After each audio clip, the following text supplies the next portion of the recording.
할렐루야. 오늘은 성도의 바른 삶의 자세라는 제목으로 하나님의 말씀을 대언하도록 하겠습니다. 오래전의 이야기입니다만 한 번은 제가 인천을 갈 일이 있어서 차를 가지고 가지 않고 지하철을 타고 간 적이 있었습니다. 그날따라 1호선을 타고 서울역에서 인천을 향해, 인천 끝을 향해 가고 있는데 지하철이 얼마나 복잡한지요. 사람들이 많이 타고 있는 겁니다. 아마 출근 시간이게 돼서 그런지요.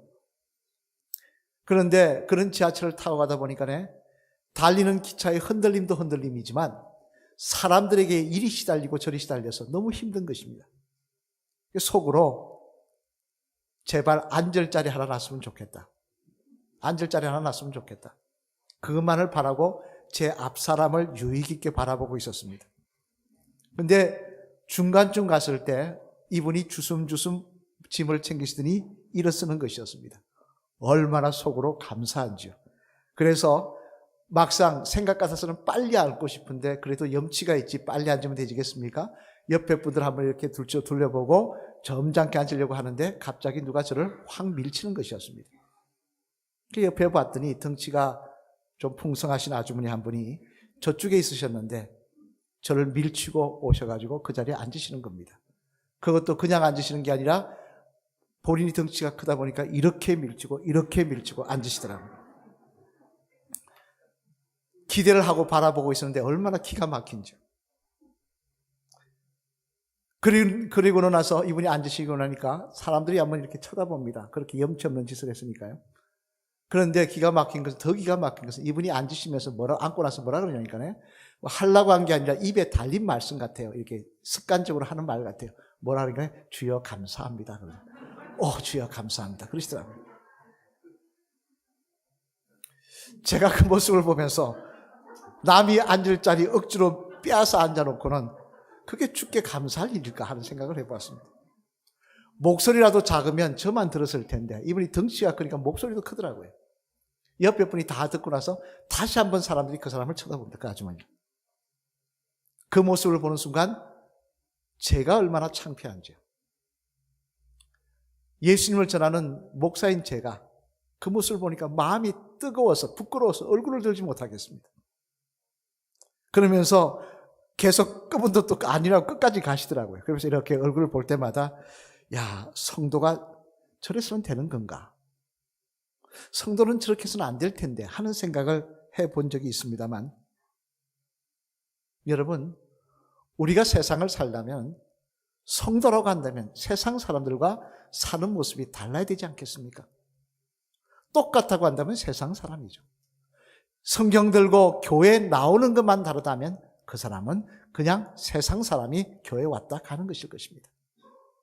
분명히 성도는 교회에서뿐만 아니라 교회를 나오는 것뿐만 아니라 세상에 사는 것도 세상 사람들과 달라야 할 것입니다만 그런 면에서 오늘 본문의 말씀을 보면 예수님께서 제자들에게 이 땅을 사는 동안 예수님의 사람들은 어떻게 살아야 되는지를 말씀하고 있더라는 것입니다. 너희가 내 제자가 되었으면 이렇게 살아야 된다고 말씀하고 있더라는 것입니다. 그러면 여러분 이제 예수님을 믿음으로 하나님의 자녀가 된 저와 여러분들은 어떤 마음의 자세를 가지고 세상을 살아야 되는 것일까요? 어떤 자세로 세상을 살아야 주님이 원하시고 하나님이 기대하시는 성도의 모습으로 살아가는 것일까요? 바라기는 오늘 이 말씀을 통해 저와 여러분 모두 하나님이 기대하시는 바른 성도의 모습으로 살아가심으로 말미암아 하나님께서 기뻐하시며 너는 진짜 내 아들이라고 불러주시며 너는 진짜 내 딸이라고 불러주시는 그 은혜가 저와 여러분의 삶 속에 충만하시기를 주님의 이름으로 간절히 축원을 드립니다. 그러면 이제 예수님을 믿음으로 하나님의 자녀가 된 저와 여러분들은 어떻게 세상을 어떤 자세로 살아가야 하는가? 오늘 본문에서는 무엇을 이야기하고 있는가? 그 내용을 살펴보면요. 먼저 첫째로 앞을 보시며 같이 읽겠습니다. 시작. 받은 대로 갚아주는 모습이 아닌 은혜의 모습을 가지고 세상을 사는 것입니다. 뭐라고요? 받은 대로 갚아주는 모습이 아니라 은혜의 모습으로 세상을 살라고 말씀하고 있다는 것입니다. 오늘 보면 27절로 28절 말씀, 우리 앞을 보시며 한번 같이 읽겠습니다. 시작. 그러나 너희 듣는 자에게 내가 이르노니 너희 원수를 사랑하며 너희를 미워하는 자를 선대하며 너희를 저주하는 자를 위하여 축복하며 너희를 모욕하는 자를 위하여 기도하라. 아멘. 무슨 말씀입니까? 너희 원수를 사랑하며 너희를 모욕하는 자를 선대하며, 즉 이는 한마디로 말해 성도인 우리들은 세상 사람들처럼 받은 대로 갚아주는 모습으로 살아서는 안 된다는 것입니다. 여러분, 받은 대로 갚아주는 건 뭡니까? 내가 피해를 입었으면 보복을 해야죠. 원수를 졌으면 그 보응을 해야죠. 그런데 그렇게 살아서는 안 된다는 것입니다. 대신 원수에게조차도 은혜를 베푸는 모습으로, 원수에게조차도 은혜를 베푸는 모습으로 세상을 살라고 말씀하고 계시다는 것입니다. 하지만 여러분, 이 일이 쉬운 일입니까? 솔직히 말해서 나에게 해를 끼치고 나에게 손해 입힌 사람에게 선하게 대하고 그가 어려울 때 도와주는 거 쉬운 일이라는 말씀입니다. 저보고 쉽냐면 저도 어렵습니다. 솔직히 기분 나쁜 이야기 들으면, 모욕을 들으면, 억울한 소리 들으면 잠이 안 오는 게 우리지 않습니까? 그런데 어떻게 원수를, 모욕한 게 아니고 원수인데 그 사람에게 보복하기는커녕, 잘못되기를 그냥 바라기는커녕 그를 선대하며 축복하며 그를 위해 주라는 게 어떻게 이럴 수 있습니까? 그러나 그럼에도 불구하고 우리들에게 이런 말씀을 하신 이유는 뭐냐? 그것은 바로 우리가 먼저 그런 은혜를 받은 사람들이기 때문에 그렇다는 것입니다. 얼마 지나지 않아 이제 지방회가 우리가 모일 겁니다만, 지방회 때 이제는 은퇴하셨습니다만 목사님 중에 한 분 좀 별난 분이 계셨어요. 그분은 뭐 하면은 항상 발언하기를 좋아했습니다. 남을 비꼬는 이야기는 아닙니다만 그분이 대표적으로 했던 말씀 중에 뭐라고 하느냐? 법대로 합시다. 법대로 합시다. 근데 그런 분이 한국만 있는 건 아닌 모양이에요. 미국에 사이드 목사님이라는 분이 계신데 그분의 교회에서도 회의를 진행할 때마다 그런 분이 계셨답니다. 법대로 합시다. 법대로 합시다. 그래서 한 번은 그 목사님이 이렇게 대답을 하셨답니다. 성도님, 법대로 하기를 원하십니까? 만약 하나님께서 법대로 성도님을 다루셨다면 성도님은 이 성전에 앉아 계실 수 없습니다. 그랬다는 것입니다.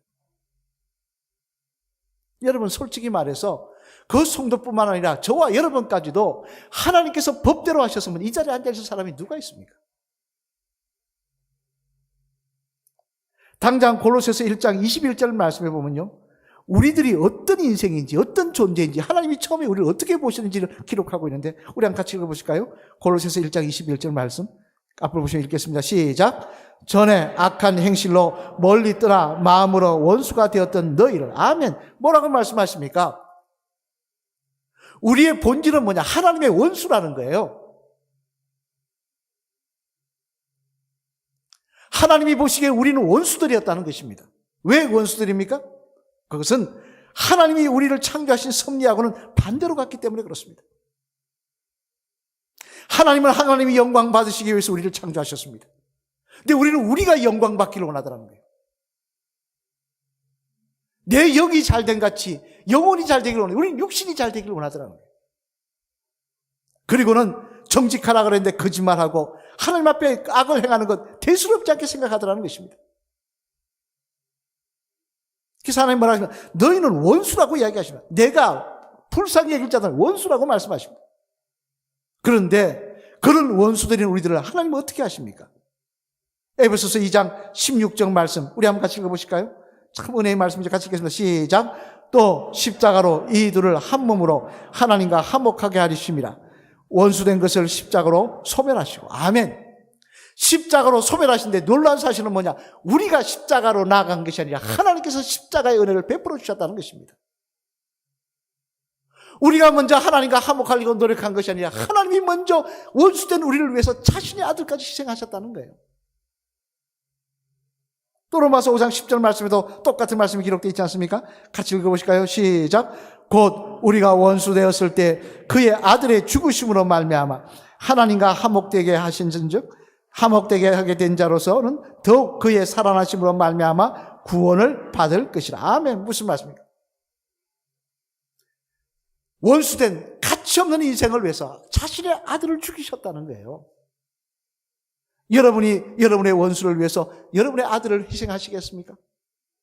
누가 그런 인생을 살 수가 있습니까? 하나님은 그렇게 하셨다는 거예요. 저와 여러분을 살리기 위해서.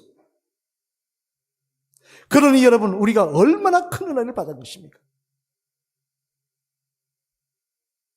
그렇게 큰 은혜를 받은 우리가 나는 은혜 받은 것으로 만족하고 그 은혜 베풀며 살지 않으면 되겠습니까?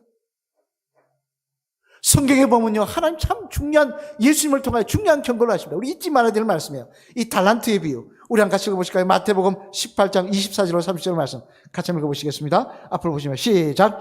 결산할 때 10,000달란트 빚진 자 하나를 데려오매 갚을 것이 없는지라 주인이 명하여 그 몸과 아내와 자식들과 모든 소유를 다 팔아 갚게 하라 하니 그 종이 엎드려 절하며 이르되 내게 참으소서 다 갚으리다 하거늘 그 종의 주인이 불쌍히 여겨 놓아 보내며 그 빚을 탕감하여 주었더니 그 종이 나가서 자기에게 100데나리온 빚진 동료 한 사람을 만나 붙들어 목을 잡고 이르되 빚을 갚으라 하매 그 동료가 엎드려 간과히 이르되 나에게 참아주소서 갚으리다 하되 허락하지 아니하고 이에 가서 그가 빚을 갚도록 오게 가두고는. 아멘. 무슨 말씀입니까?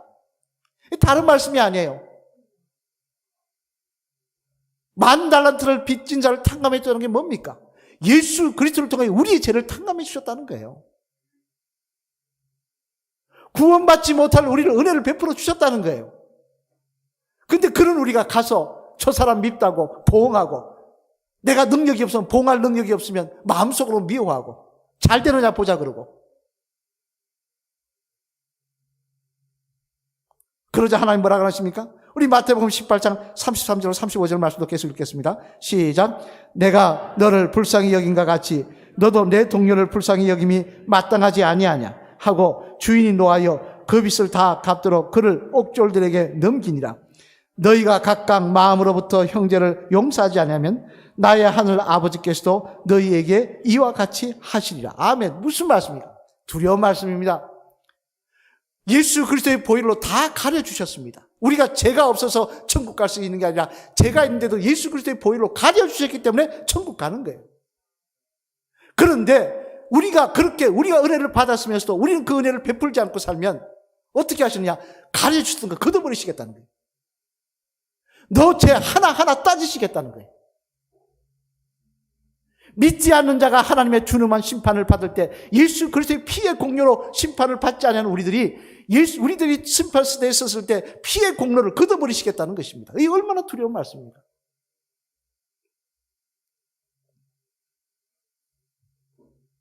예수 그리스도의 피의 공로를 걷어버리시면 저와 여러분 중에 천국 갈 사람이 누가 있습니까?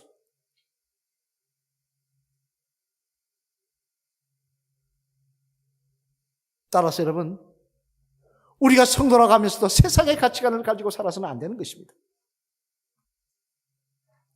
같은 성도끼리 밉다고 말도 안 하고 뭐도 못 본 척하고 아닌 것입니다. 그렇게 살다가는 언젠가 그 몫을, 그 대가를 치를 날이 있는 것입니다.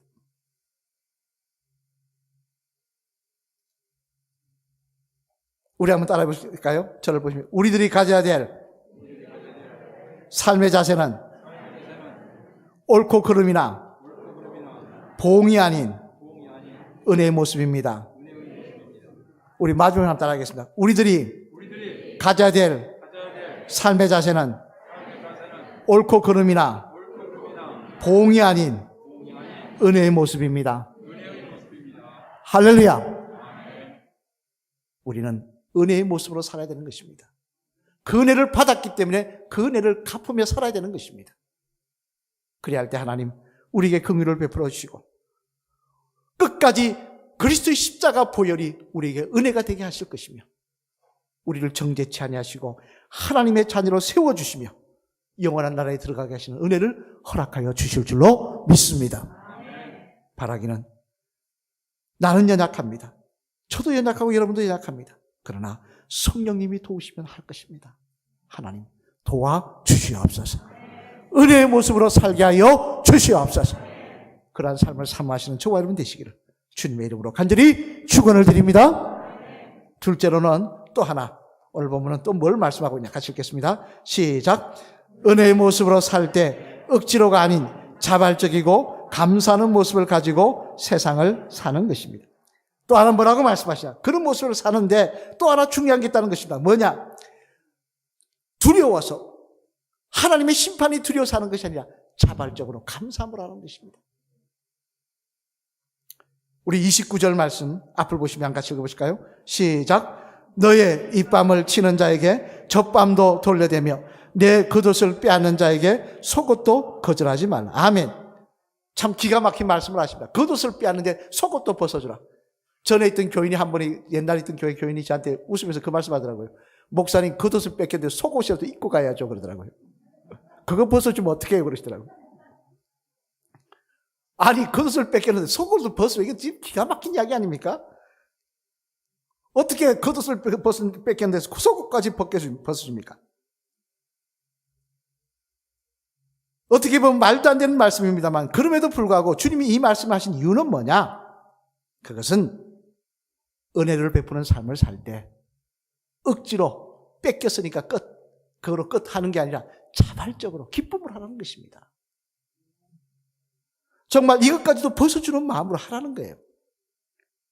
한 번은 상담 강의를 듣다가 그 과제로 나온 책 중에 그 사례를 읽는 게 있어가지고 제가 한번 읽다가 재미난 이야기를 읽은 적이 있습니다만 그게 뭐냐니까 남자가 여자분이 좋아서 우리 교인들, 우리 성도님들 가정 중에서도 그런 장로님이나 권사님 가정 중에서 그런 분들 계실 거예요. 남자가 여자를 좋아해서 3년을 쫓아다녔답니다. 그러다니까 여자분이 3년을 찍었더니 여자분이 넘어와서 결혼을 한 거예요. 그런데 문제는 이 결혼한 지 얼마 지나지 않아서 삐걱대기 시작해서 계속 싸우는 겁니다. 이혼하느니 마느니. 그러다가 상담을 받으러 왔는데 가만히 상담사가 보니까 원인이 어디 있느냐? 부인에게 있더라는 거예요. 남편에게, 물론 남편도 잘못한 게 있겠죠. 근데 원인은, 더 중요한 원인은 부인에게 있더라는 거예요. 왜 부인에게 있느냐? 부인이 싸울 때마다 잘 입에 박힌 말이 뭐냐? 이런 말을 했다는 겁니다. 당신이 하도 쫓아다녀서 결혼해 주었더니 이게 뭐냐는 거예요. 이 사람의 마음에 뭐가 있느냐? 결혼해 주었다는 거예요. 억지로 마지못해 줬다는 거예요. 자기가 손해보면서 해줬다는 거예요. 여러분, 기쁨을 하는 결혼 생활이 아니라 억지로 하는 결혼 생활이 무슨 기쁨이 있겠습니까? 무슨 만족이 있겠습니까? 항상 불평과 불만이 끊어지지 않는 거 당연한 것입니다. 결혼 생활뿐만 아닙니다. 모든 일 그렇고 하나님의 일도 그렇습니다. 마지못해 하면은 그게 무슨 기쁨이 있겠습니까? 그리고 마지못해 하는데 그게 무슨 행복이 있으며 그게 무슨 하나님의 은혜가 하나님이 함께 하심이 있겠습니까? 하지만 똑같은 자리라고 해도요, 자발적으로 감사하며 있는 자리에서 최선을 다하면 결과가 달라지는 것입니다. 당장 창세기 39장 말씀에 보면요, 여러분 잘 아시는 말씀 나옵니다. 요셉이 형제들에게 배반당해서 팔려가는 내용이 나옵니다. 얼마나 기가 막힌 이야기입니까? 아버지의 사랑을 받아 비단 옷을 입던 아들이 하루아침에 애굽의 노예가 됩니다. 형들이, 그것도 배다른 형들이 배신해서 죽으라고 보냅니다. 그 마음에 얼마나 한이 맺혔으며 얼마나 한탄과 불만과 불평과 그리고 억울함이 있겠습니까? 그런데 놀라운 것은요, 요셉을 통해 우리가 주목해 볼 것은요, 요셉의 마음은 그렇지 않더라는 거예요. 우리 한번 볼까요? 잘 아시는 말씀이죠? 우리 창세기 45장 5절 말씀 한번 같이 읽어보시겠습니다. 앞으로 보시면 시작. 당신들이 나를 이곳에 팔았다고 해서 근심하지 마소서, 한탄하지 마소서. 하나님이 생명을 구원하시려고 나를 당신들보다 먼저 보내셨나이다. 아멘. 무슨 말씀입니까? 요셉은 그 마음을 갖고 사는 것이 아니더라는 거예요. 억울하고 비참한 일을 당했지만 그는 어떤 마음을 가지고 사느냐? 원수 같겠다는 마음을 삼는 게 아니라 하나님의 계획이라는 거예요. 이것도 하나님의 뜻이라는 거예요. 내 가족을 살리려고, 내 민족을 살리려고. 그러니 여러분, 이 요셉이 애굽에 팔려가서 최선을 다하지 않았겠습니까? 매일 불평했겠습니까? 최선을 다했겠습니까? 당연히 최선을 다했을 것이고, 그러다 보니 요셉이 그곳에 가는 곳마다 인정을 받았을 뿐만 아니라 하나님께서 그런 요셉을 축복하셔서 애굽의 총리 대신으로 세워주셨던 것입니다. 여러분 잘 아시는 위대한 발명가 토마스 에디슨이 있으시죠? 사진 한번 볼까요? 이분만 해도 그렇습니다. 전 세계인 가운데 가장 많은 발명한 사람이 누구냐? 이 에디슨입니다. 발명 특허를 가진 사람이. 어떻게 그렇게 많이 가졌냐 물어보니까 에디슨이 한 유명한 말이 있습니다. 뭐라고 하느냐? 나는 한평생 많은 일을 한 것 같지만 한 번도 노동이라고 생각하며 일한 적이 없습니다. 그렇더군요. 나는 내가 하고 싶어서 한 일이었기 때문에 즐거워서 한 일이었을지 누가 시켜서 한 것이 아닙니다. 그랬더니 이 결과가 나왔다는 거예요. 여러분, 주님의 은혜 베푸는 삶도 마찬가지입니다. 하나님 심판하실까 봐 두려워서 마지 못해서 억지로 억울해하며 아닙니다. 그곳에 무슨 하나님의 은혜가 있겠습니까? 그곳에 무슨 하나님의 축복이 있겠습니까? 내가 은혜 받았으니 감사함으로 하겠습니다. 내가 은혜 받았으니 기쁨으로 하겠습니다. 하나님 영광 받아 주시옵소서. 그리할 때 하나님 기뻐하시며 그곳에 하나님의 임재하심이, 그곳에 하나님의 역사하심이, 그곳에 하나님의 축복하심이 함께하는 역사가 일어나게 될 줄로 믿습니다. 사랑하는 성도 여러분, 우리 김익두 목사님 아시죠? 한번 볼까요? 사진. 무섭게 날카롭게 생겼죠? 이 생긴 대로 이분은 유명한 평양 깡패였습니다. 평양을 들었다 놨다는 그런 깡패였습니다. 그런데 그가 어떻게 기독교인이 되었느냐? 교인들이 모여서 예배드리고 속해 모이고 떡을 나누는 그 모습에 감동받아서 교인된 거 아니었습니다. 이분이 교인됐던 것은요, 물뚱이 일고 지나가는 아주머니한테 돌팔배질로 그 항아리를 깼는데 딴 사람들은 펄펄 뛰며 욕을 하며 그 오만 욕을 다 하면서 그랬는데, 그러면 그 모습 보고 웃으면서 도망갔는데 이 아주머니는 깼는데 씩 웃으면서 그냥 가더라는 거예요. 별 희한한 인생 다 있다 그러고 싶어서 따라가 봤다는 거예요. 따라가 봤더니 그 사람이 예수님 믿는데 예수 얘기더라는 것입니다. 그래서 그곳에 가서 그 교회에 자기도 참여받다가 이분이 그곳에서 은혜 받고 예수님의 사람이 되었을 뿐만 아니라 목사님이 되었다는 것입니다. 여러분, 역사적으로 봐도요, 로마 교회도 마찬가지입니다. 로마 교회가 로마 사람들에게 충격을 주었던 것은요, 그들이 예배드리고 주일날 예배 잘 드리고 교회를 멋있게 짓고 이것에 충격받은 거 아니었습니다. 오른밤을 때릴 때 왼밤을 데워주는 그 모습에 충격을 받았을 것이고 그들이 변화됐던 것입니다. 따라서 오늘도 우리들이 하나님의 말씀에 자발적으로 감사하며 순종할 때 그런 모습을 통하여 하나님 영광 받으실 것이고 우리들이 기대하지 않았던 놀라운 역사들이 우리 주변에 일어나게 될 줄로 믿습니다. 어떤 분은 이야기합니다. 기도합니다. 하나님 형통케, 저한테 따라하시지 말고, 어떤 분은 기도합니다. 뭐라고 기도하시냐? 하나님 형통케 해달라고. 여러분, 기도하면서 형통케 해달라면 형통케 해주십니까? 형통의 은혜를 받으려면요, 은혜의 모습으로 사시길 바랍니다. 은혜의 모습으로 살아갈 때, 하나님 자발적으로 감사하며 은혜의 모습으로 살 때, 막힌 담이 무너지게 하실 것이고, 원수라도 더불어 친구가 되게 하시며, 그가 나를 돕는 역사를 허락하여 주실 줄로 믿습니다. 우리 마지막에 한번 따라 하실까요? 집사님, 자발적이고 감사하는 마음으로 은혜를 베풀며 사시길 바랍니다. 그리할 때 집사님을 통하여 하나님께서 영광 받으시고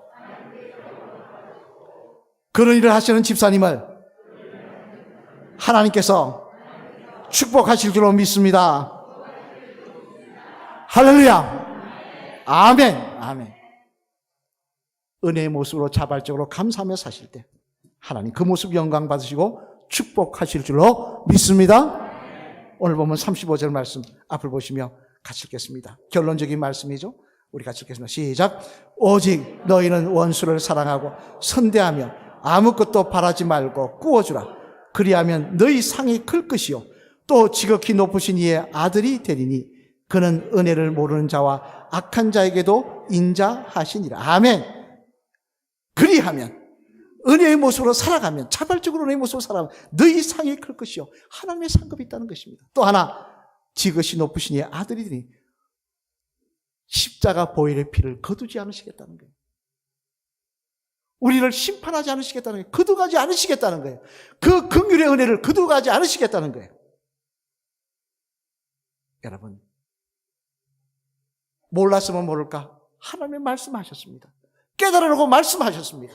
이 말씀 들었으면 우리가 순종함을 통하여 그 은혜 누리시는 저와 여러분 되시기를, 그 영광, 그 기쁨 누리시는 저와 여러분 되시기를, 주님 앞에 섰을 때 그 긍휼의 은총이, 십자가의 보혈이 저와 여러분의 삶을 가르치는 은혜를 누리시는 복된 주의 인생 되시기를 주님의 이름으로 간절히 축원을 드립니다.